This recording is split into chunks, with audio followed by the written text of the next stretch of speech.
Capítulo 37. La chica guía en una villa sobre la capital imperial. En cualquier caso, tenemos que llegar a Rina.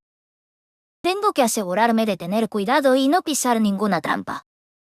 Daré mi siguiente paso antes de poner peso en el primero, como caminar sobre el agua. Con estos pensamientos rondando por su mente, una sombra apareció repentinamente desde lo alto portando entre sus manos una reluciente daga. En cuanto aterrizó, se dirigió directamente hacia mí. Un tajo deslumbrante se dirigió directamente hacia su delicado cuello, y por supuesto, Mia no se dio cuenta. Fue completamente incapaz de reaccionar. El sonido metálico retumbó en la habitación. «Wow, allí. ¿Pensaste que te dejaría cogerla tan fácilmente?» La voz de Dion era inesperadamente cercana. Mia se quedó inmóvil en estado de shock. Sintió como si pudiera ver el brillo del metal bailando justo fuera de su campo de visión, y después de concluir, probablemente estaba a punto de ser degollada hace un momento, se aseguró de no mirar. ¿Por qué? Porque daba miedo. Aunque tenía la vista puesta en otra parte, el aterrador sonido de las cuchillas raspando le llegaba a los oídos. Al igual que los fantasmas, la creencia de que estaban allí era lo que los hacía tan escalofriantes. Pero todo eso estaba en su cabeza. Si creía que no estaban allí, que eran invisibles y que no se les oía, no tenía nada que temer. Lo mismo podía decirse de la espada de un asesino, bueno, en realidad no. «Así que eres imperturbable», dijo el maestro lobo con asombro. «Haces honor a tu nombre de gran sabia». Dion respondió con una sonrisa salvaje. «Esa es la fe que tiene en su espada». «Vaya». Pasó una ráfaga. Dion tomó otra espada en la mano, balanceándola despreocupadamente en el aire. Una flecha cayó al suelo con un estruendo casi silencioso. Vaya, estaba actuando pomposamente en mi charla con Rina, pero puede que esté perdiendo prestigio. La voz exasperada de Valentina resonó en el aire. Sin embargo, no hubo flechas adicionales. «Sir Gran Mateus, debe haber lobos alrededor. Le pido a usted y a su príncipe que cuiden de nuestra princesa», gritó Dion tras darse cuenta de que Gran Mateus había desenvainado su espada para unirse a la refriega. «¿Dices lobos? ¡Qué inesperado! No son lobos cualesquiera, estos son peleones». «Mantente en guardia, Gran Mateus», advirtió Abel mientras sacaba su propia espada. «Bueno, parece que tu ataque sorpresa falló». «¿Qué es lo que busca, señorita suma sacerdotisa?», se burló Dion, con su espada aún entrelazada con la del maestro lobo. Sin embargo, la suma sacerdotisa mantuvo la calma, respondiendo en el mismo sonsonete de siempre. «¿De verdad deberías dejar sola a la pobre Rina? Si no te das prisa, puede que llegues demasiado tarde. Incluso tuve la amabilidad de ofrecerte el antídoto». «¿El antídoto? ¿De qué está hablando?». Valentina continuó mientras Mia se devanaba los sesos. «Tú no trajiste, por supuesto, ¿no? La preciosa Troya de Rina. Pues bien, creo que ya es hora de que vayas a salvar a tu amiga». Las campanas de alarma inmediatamente comenzaron a sonar en la cabeza de Mia. Se dio una vuelta tan rápido como pudo, pero su vista de Belle era ahora solo su espalda mientras se precipitaba hacia adelante. «Ven. Espera». Intentó detenerla, pero sus súplicas se perdieron. «Espera, Rina». Con eso, Belle se precipitó hacia adelante, con su tranquila determinación oculta en lo más profundo de su pecho. No había tomado su decisión irreflexivamente.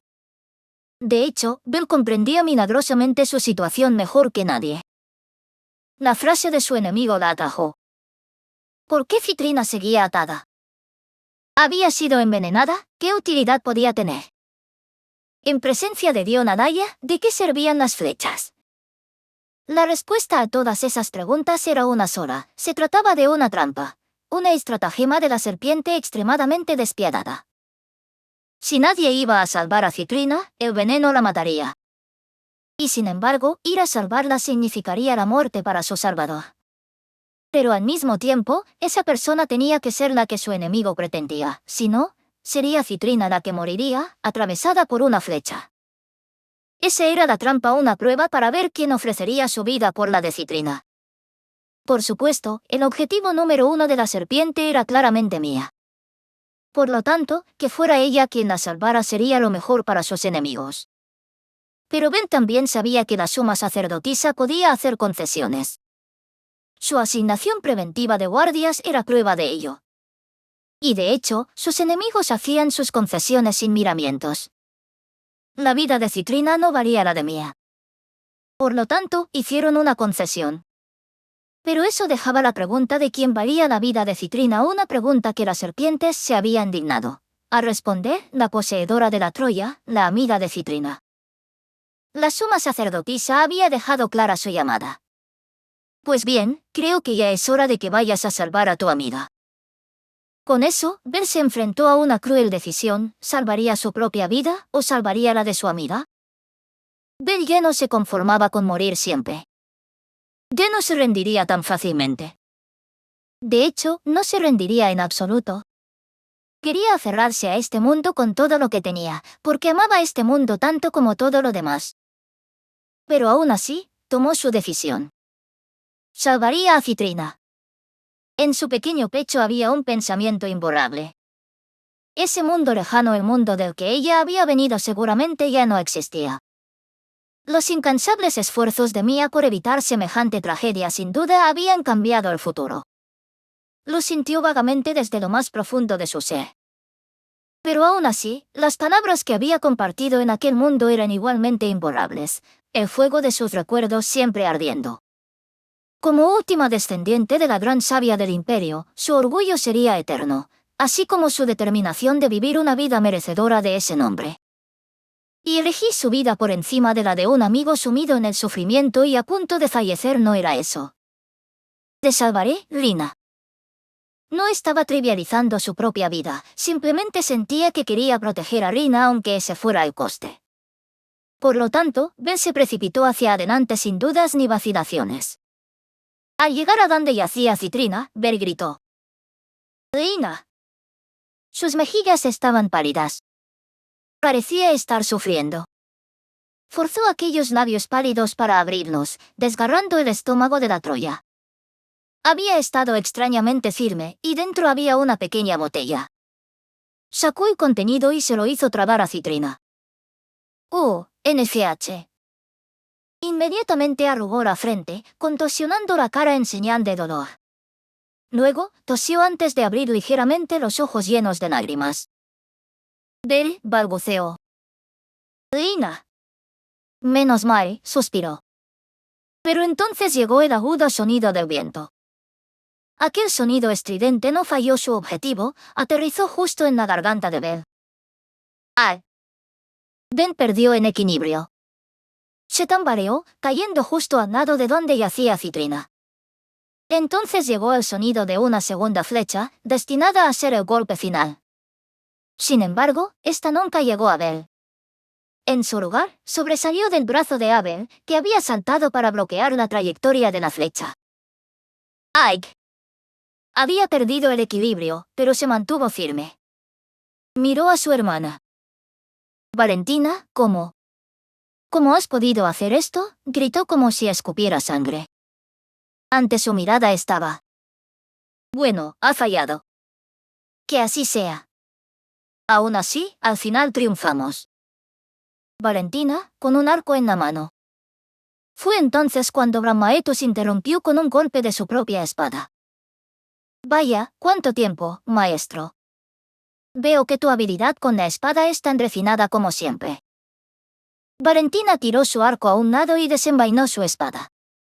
Con solo un pero de sobra, rechazó su tajo. Todavía enzarzada en una batalla con su antiguo maestro, salió de la capilla, perseguida por el maestro Lobo y Abel. Los acontecimientos que tenía ante sí eran vertiginosos. Lo único que Mía podía hacer era mirar. De Dion. Síguenos. Dion se había acercado a ella, pero respondió con cara de acero.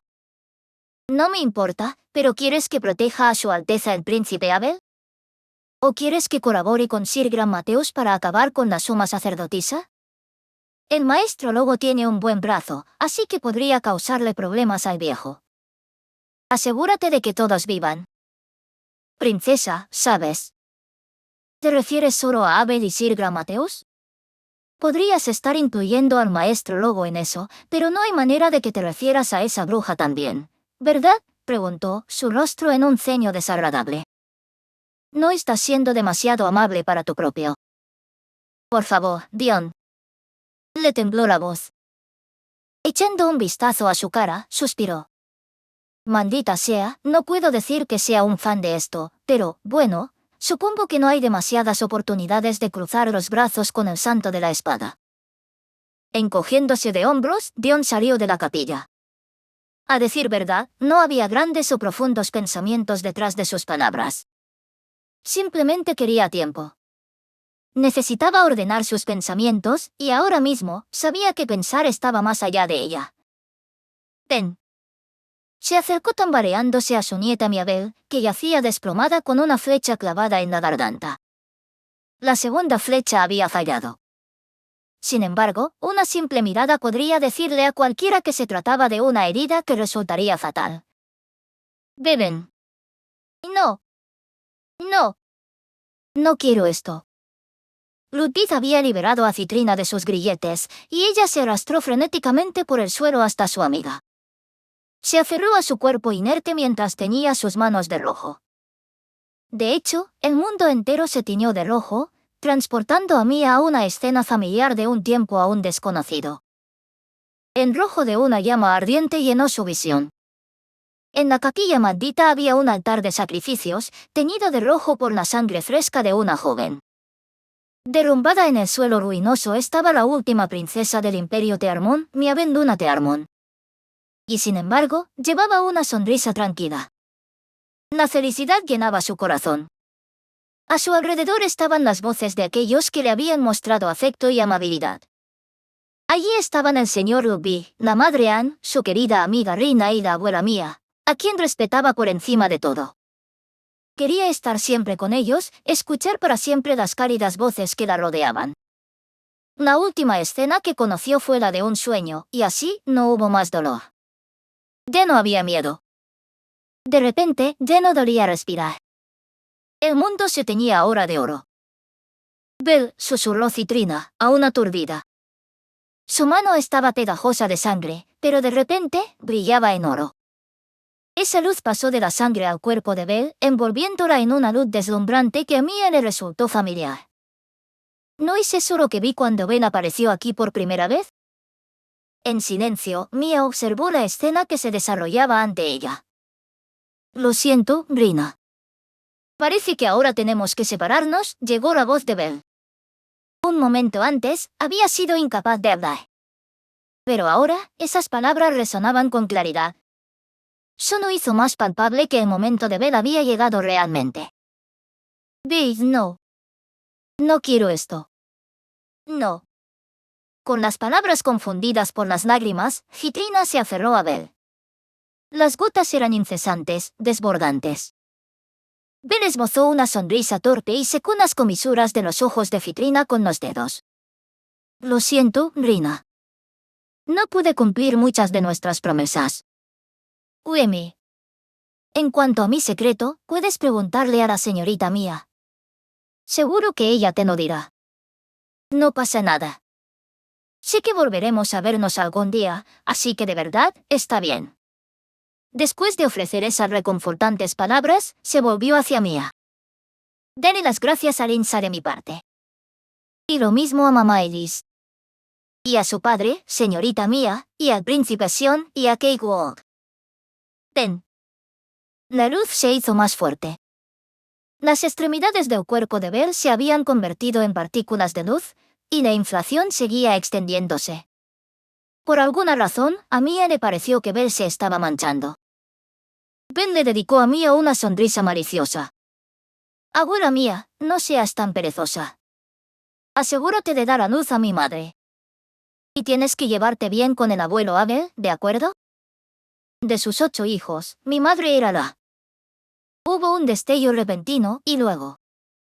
Ben desapareció en el aire, sin dejar rastros, como si nunca hubiera estado allí en primer lugar.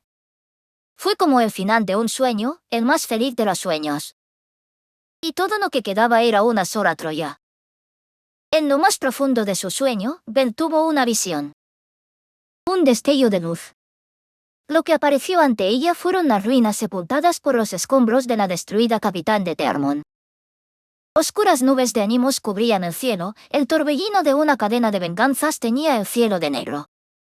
Era el mundo de las serpientes, un mundo de destrucción y caos.